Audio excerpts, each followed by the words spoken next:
टोपी घातली मी ओळखलंच नाही मी आत्ता बारकाईनं बघतो.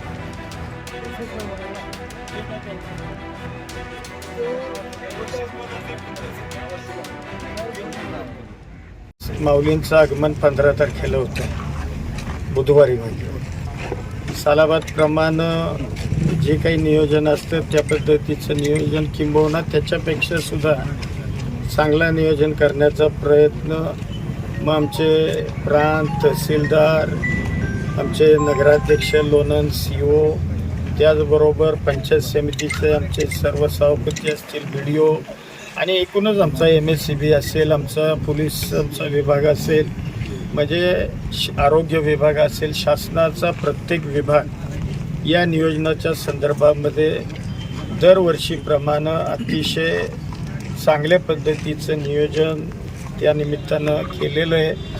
आणि निश्चितपणानं हे जे आगमन होतं आहे, कारण मुळामध्ये हा वैष्णवांचा जो मेळावा होतो हा एक आमच्या जिल्ह्याच्या दृष्टीनं, कारण आमच्या खंडाळा तालुक्यामध्येच पाडेगावमधूनच या जिल्ह्यामध्ये पालखीचं आगमन होणार आहे आणि तो या जिल्हावासियांच्या दृष्टीनं अतिशय आनंदाचा आणि उत्साहाचा क्षण असतो.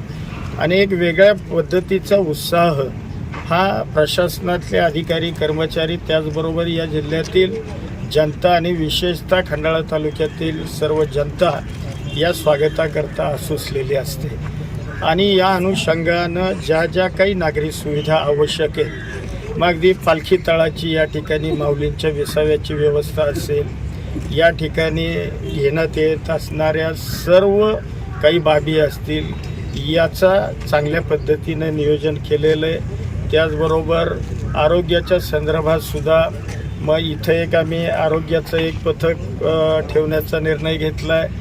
आमची जी PSC आहे तिथं आरोग्याच्या संदर्भात आणि काही फिरती पथकं असं आरोग्याच्या संदर्भातलं सुद्धा नियोजन केलेलं आहे. त्याचबरोबर स्वच्छतेच्या संदर्भात सुद्धा काही स्पॉट आम्ही व्हेरीफाय केले आणि त्या स्पॉटवर एकत्रित कचरा संकलन करून आणि मग तो एकत्रित आमचा जो कचरा डेपो आहे त्या ठिकाणी त्याची नेण्याची व्यवस्थासुद्धा अतिशय व्यवस्थित केलेली आहे. शौचालयाच्या संदर्भात तब्बल 1800 शौचालयांची निर्मिती या निमित्ताने केलेली आहे की जेणेकरून येणाऱ्या भाविकांना किंवा येणारे जे वैष्णव आहेत त्यांना कुठलीही गैरसोय होऊ नये या पद्धतीचं लक्ष हे प्रशासन आणि आम्ही सगळी मंडळी ही त्या ठिकाणी घेतो आहे. या संदर्भामध्ये आता MSCBनं सुद्धा चांगल्या पद्धतीचं काम त्या ठिकाणी केलेलं आहे.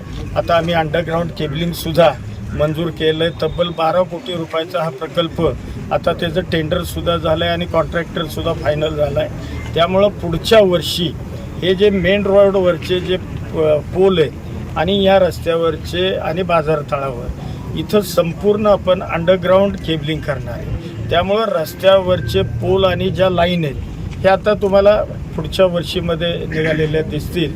त्या अनुषंगानं सुद्धा आपत्ती व्यवस्थापनमधून आम्ही तब्बल 12 कोटी मंजूर केलेले आहेत. बाकीची ही कामं सगळी युद्ध पातळीवर सुरू आहेत आणि निश्चितपणानं पंचायत समितीसुद्धा आमचं चांगल्या पद्धतीचं त्या ठिकाणी लक्ष ठेवून प्रत्येक विभाग शासनाचा म्हणजे पोलिसांनी सुद्धा आणि नगरपालिकेनं सुद्धा जे आता पालखी येते त्यावेळेला गर्दी खूप असते, वाहनं खूप आत गावामध्ये येत असतात, त्यामुळं रस्त्यावरचं अतिक्रमणसुद्धा सगळी मोकळी करण्याचा प्रयत्न केला की जेणेकरून सुसह्य पालखीचा प्रवास व्हावा या अनुषंगानं सगळी खबरदारी आम्ही आणि प्रशासनानं त्या ठिकाणी घेतली.